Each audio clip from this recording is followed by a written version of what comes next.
Hello, good morning all of you. कैसे हैं आप सभी? आशा करते हैं कि आप सभी ठीक होंगे।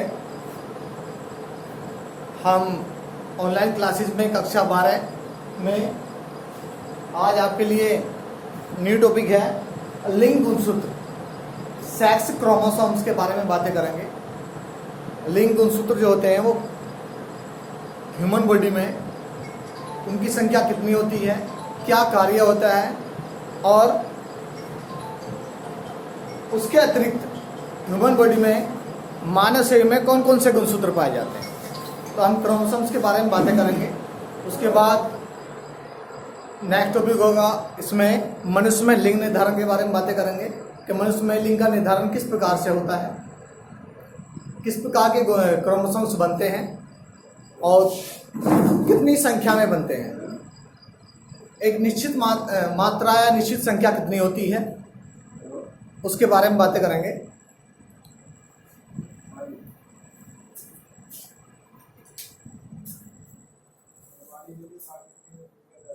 तो आइए स्टार्ट करते हैं। आज का टॉपिक है लिंग गुणसूत्र।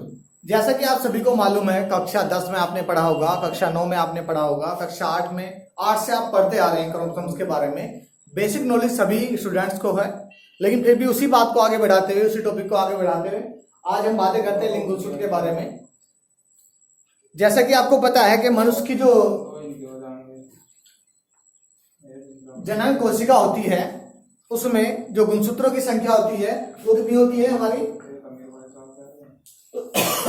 सॉरी, 46। कितनी होती है? 46 होती है। अब यदि हम इन गुणसूत्रों की बात करें, इन 46 गुणसूत्रों में लिंग गुणसूत्रों की संख्या कितनी होती है या इसके अतिरिक्त जो गुणसूत्र पाए जाते हैं उन्हें क्या कहते हैं, तो आइए बातें करते हैं इनके बारे में।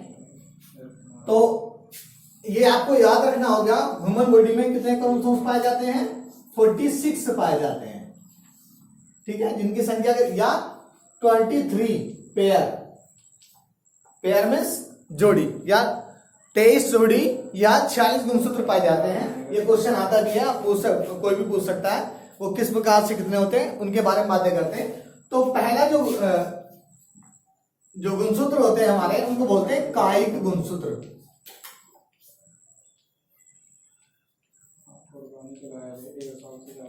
कायिक गुणसूत्र, इनको अन्य किस नाम से जानते हैं? ऑटोसोम्स। क्लियर? या सोमैटिक क्रोमोसोम्स या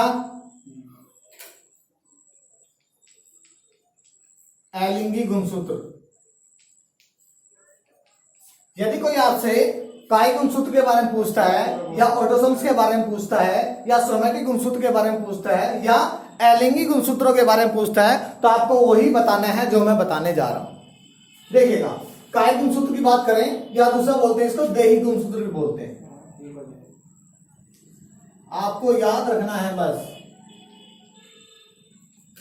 देही गुणसूत्र। ओके, तो हम बातें करते हैं देही गुणसूत्र की। तो मैंने आपको बताया ऑलरेडी पहले ही कि हमें याद क्या रखना है कि टोटल गुणसूत्र जो पाए जाते हैं ह्यूमन बॉडी में वो कितने होते हैं? 46 होते हैं, 46 गुणसूत्र होते हैं।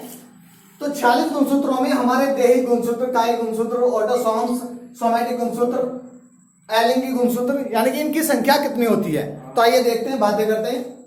तो मैं बाकी सबको रफ कर देता हूं, आप इन दोनों चीजों को याद रखना, ऑटोसोम्स और कायिक गुणसूत्र। तो कायिक गुणसूत्र की बात करें, मैंने टोटल जो नंबर बताया क्रोमोसोम्स का वो कितना था हमारा? 46 था। क्लियर? अब 46 की बात करें यदि हम, तो गुणसूत्र जो होते हैं पेयर्स में होते हैं, जोड़े में होते हैं। जैसे कि मैंने अभी आपको बताया कितने? 23 जोड़ी। क्लियर? 23 जोड़ी गुणसूत्र पाए जाते हैं। 23 दूनी 46, 23 2 46 होते हैं ना। अब देखिएगा इसमें, तो इसमें 22 जोड़ी जो गुणसूत्र होते हैं, 22 जोड़ी या कितना लिख सकते हैं पेयर्स को डबल करके? 44। 22 जोड़ी गुणसूत्र या 44 गुणसूत्र जो होते हैं वो कैसे होते हैं हमारे?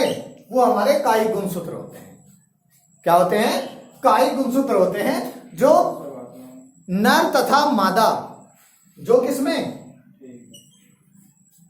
नर व मादा दोनों में कैसे होते हैं, समान होते हैं। यदि कोई आपसे पूछे कि समजात गुणसूत्रों की संख्या ह्यूमन बॉडी में, मनुष्य के शरीर में कितनी होती है, तो आप 22 जोड़ी या 44 गुणसूत्र बता सकते हैं। यदि पेयर से पूछे तो 22 जोड़ी, यदि टोटल नंबर पूछे तो 44। ये नर तथा मादा दोनों में समान होती है, इसलिए इनको, और ये क्या करते हैं, ये शरीर की दैहिक रचना का निर्माण करते हैं, जो आपका शरीर बना है, ठीक है। और इसके बाद कितना बचा, यहां पर कितना है 44, आगे कितने गुणसूत्र कम है, 46 थे ना हमारे, 46 थे ना, तो 44, 45 और एक 46, तो 2 गुणसूत्र बचे ना आगे। तो वो जो 2 गुणसूत्र होते हैं हमारे, 2 गुणसूत्र जो होते हैं वो हमारे क्या होते हैं, वो हमारे लिंग गुणसूत्र कहलाते हैं। क्या कहलाते हैं, लिंग गुणसूत्र कहलाते हैं, जिनको बोलते हैं सेक्स क्रोमोसोम्स, जिसके ऊपर डिपेंड करता है कि आने वाली जो संतान होती है वो मेल होती है या फीमेल होती है। इसके बारे में नेक्स्ट टॉपिक में, नेक्स्ट वीडियो में बातें करेंगे, मैं उसका जब आपको मनुष्य में लिंग निर्धारण समझाऊंगा मैं, ठीक है। तो ये चीज क्लियर होगी आपके कि कायिक गुणसूत्रों की संख्या 40 होती है, 23 जोड़ी होते हैं, 22 जोड़ी या 44 बोल सकते हैं आप, जो क्या होते हैं, नर व मादा दोनों में समान होते हैं, जिन्हें कायिक गुणसूत्र कहते हैं, या दूसरा नाम इंग्लिश में क्या, ऑटोसोम्स। क्वेश्चन आ जाता है कि मनुष्य में ऑटोसोम्स की संख्या कितनी होती है, तो आपको बताना क्या, 22 जोड़ी बता सकते हैं आप या 44 बता सकते हैं, ठीक है। ये लक्षण जो होते हैं दैहिक लक्षण कहलाते हैं हमारे, इसलिए इनको सोमैटिक, मैंने लिखा था ना अभी आपको कि सोमैटिक क्रोमोसोम्स भी कहते हैं। तो ये तो था हमारा क्या, कायिक गुणसूत्र के बारे में। अब बातें करते हैं लिंग गुणसूत्र के बारे में कि लिंग गुणसूत्र जो होते हैं वो किस प्रकार से होते हैं और कितने होते हैं। देखिएगा, आपको ये चीज याद रखनी है कि मनुष्य में जो गुणसूत्र पाए जाते हैं वो कितने होते हैं, 46 गुणसूत्र होते हैं। अब हमने बातें की अभी किसकी, अलिंगी गुणसूत्रों की या कायिक गुणसूत्रों की। अब बात करते हैं लिंग गुणसूत्रों की। तो लिंग गुणसूत्रों की बात करें तो आपको पता चल गया है कि 44 गुणसूत्र तो कैसे होते हैं, हमारे कायिक गुणसूत्र होते हैं, प्लस 2 जो गुणसूत्र पाए जाते हैं उन्हें हम क्या बोलते हैं, लिंगी गुणसूत्र बोलते हैं। और वो 2 गुणसूत्र कैसे होते हैं हमारे, आइए बताता हूं मैं आपको।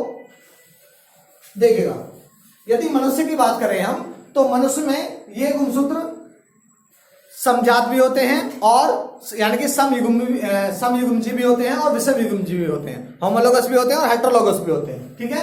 यदि और दोनों में डिफरेंट होता है, यानी कि एक, यदि मनुष्य के शरीर की बात कर रहे हैं तो एक मेल हो सकता है, एक फीमेल हो सकता है। तो मैं दोनों के बारे में बातें कर रहा हूं, पहले हम मेल की बातें करते हैं। तो मेल में एक्स और वाई गुणसूत्र होते हैं। कौन से होते हैं, एक्स और वाई गुणसूत्र होते हैं। तो आप देखिएगा 44 और एक 45 और एक 46, तो बराबर 46 हो गया, 46 गुणसूत्र हो गए। तो इस प्रकार से कैसे हो गए, ये किसके अंदर पाए जा रहे हैं, ये मेल के अंदर, ठीक है। मेल के अंदर 46 गुणसूत्र पाए जाते हैं। उन 46 गुणसूत्रों में जो लिंगी गुणसूत्र होते हैं, या ये कह सकते हैं हम कि जो हम मनुष्य की कोशिका में 46 गुणसूत्र होते हैं, उनमें जो 23वां जोड़ा होता है, 23वां जोड़ा कौन सा हमारा, एक्स वाई है। जो 23वां जोड़ा होता है उससे पता लगता है आर यू मेल या फीमेल, ओके। अब मेल फीमेल की बात करें, मैंने आपको ऑलरेडी भी बताया कि एक्स वाई जो होता है वो किसको प्रदर्शित करता है, मेल को प्रदर्शित करता है, और एक्स एक्स जो गुणसूत्र होते हैं वो किसको प्रदर्शित करते हैं, फीमेल को।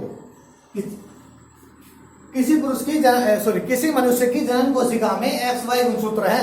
अब देखिएगा एक्स और वाई दोनों कैसे हैं, होमोलोगस है, समजात गुणसूत्र है। और ये देखिएगा एक्स वाई, यानी कि यहां पर एक्स नहीं है, यहां वाई है। तो वाई गुणसूत्र जो होता है, वाई गुणसूत्र के कारण ही पता लगता है कि ये मेल है या फीमेल है। यदि दोनों सेम है तो क्या होगा, फीमेल होगा ना, सीधी सी बात है। आइए देखते हैं आगे। अब बात करते हैं फीमेल की। तो 44 मैंने आपको अभी बताया, ऑटोसोम्स की जो संख्या होती है मेल तथा फीमेल दोनों में समान होती है। जब दोनों में समान होती है, प्लस आगे यदि फीमेल की बातें करेंगे हम, तो कौन सा क्रोमोसोम्स आएगा, एक्स एक्स बराबर 46। तो ये किसको दर्शाता है, फीमेल को। ठीक है, ये किसकी जनन कोशिका में गुणसूत्र पाए जाते हैं? फीमेल की जनन कोशिका में पाए जाते हैं, इसलिए इनको समजात गुणसूत्र भी बोलते हैं। क्लियर? इनको क्या बोलते हैं? ऑटोसोम्स। ये आपको याद रखना होगा। ऑटोसोम्स की संख्या कितनी होती है? 44 या 22 जोड़ी। क्लियर? अब ये कैसे होते हैं ये गुणसूत्र? हमारे नर में डिफरेंट होते हैं, नर में समजात नहीं होते हैं। अब एक क्वेश्चन हो रहा है, बच्चे पूछते भी हैं कि सर आपने मेल में एक्स और वाई लिखा है, तो वाई पहले क्यों नहीं लिखा? वाई एक्स ऐसे पहले क्यों नहीं लिखा? एक्स वाई ही क्यों लिखा गया पहले? पूछते बच्चे को इस प्रकार का क्वेश्चन, कोई भी पूछ सकता है। तो आपको सीधा इसका आंसर यही देना है कि जो एक्स गुणसूत्र होता है वो वाई गुणसूत्र से बड़ा होता है, इसलिए बड़े को पहले लिखा जाता है और छोटे को बाद में लिखा जाता है। तो ये थी हमारी आज की क्लास लिंग गुणसूत्रों के बारे में, कि मनुष्य की कोशिकाओं में किस प्रकार के गुणसूत्र पाए जाते हैं और वो किस प्रकार से होते हैं, उनकी संख्या कितनी होती है। और एक वीडियो मैं 10th क्लास में आपको शायद पढ़ाया भी होगा, या नहीं पढ़ाया तो मैं एक वीडियो बनाऊंगा, इस प्रकार के आगे टॉपिक भी है कि इन गुणसूत्रों की ट्राइसोमी और मोनोसोमी। ट्राइसोमी और मोनोसोमी का मतलब कि ट्राइसोमी बोलते हैं अधिकता को, यानी कि गुणसूत्रों में अधिकता हो जाए, यानी कि 46 है, इसमें प्लस कोई 1 2 3 4, यानी कि गुणसूत्रों में अधिकता हो जाए तो क्या होता है, कौन सा डिजीज होता है, कौन सा रोग होता है, कौन सा दोष या विकार उत्पन्न हो जाता है शरीर में। यदि कमी हो जाए माइनस 1 गुणसूत्र की, 2 गुणसूत्र की, 3 गुणसूत्र की, 4 की, तो उसके बारे में बताऊंगा, उसको बोलते हैं मोनोसोमी। ठीक है, तो ये ट्राइसोमी और मोनोसोमी कैसे होती है? ये ऑटोसोमल भी होती है और हेट्रोसोमल भी होती है। क्लियर? यानी कि लिंग गुणसूत्र को हेट्रोसोम्स बोलते हैं। तो नेक्स्ट वीडियो में बातें करेंगे, कभी आगे टॉपिक है इस टॉपिक के बारे में। Okay, thank you.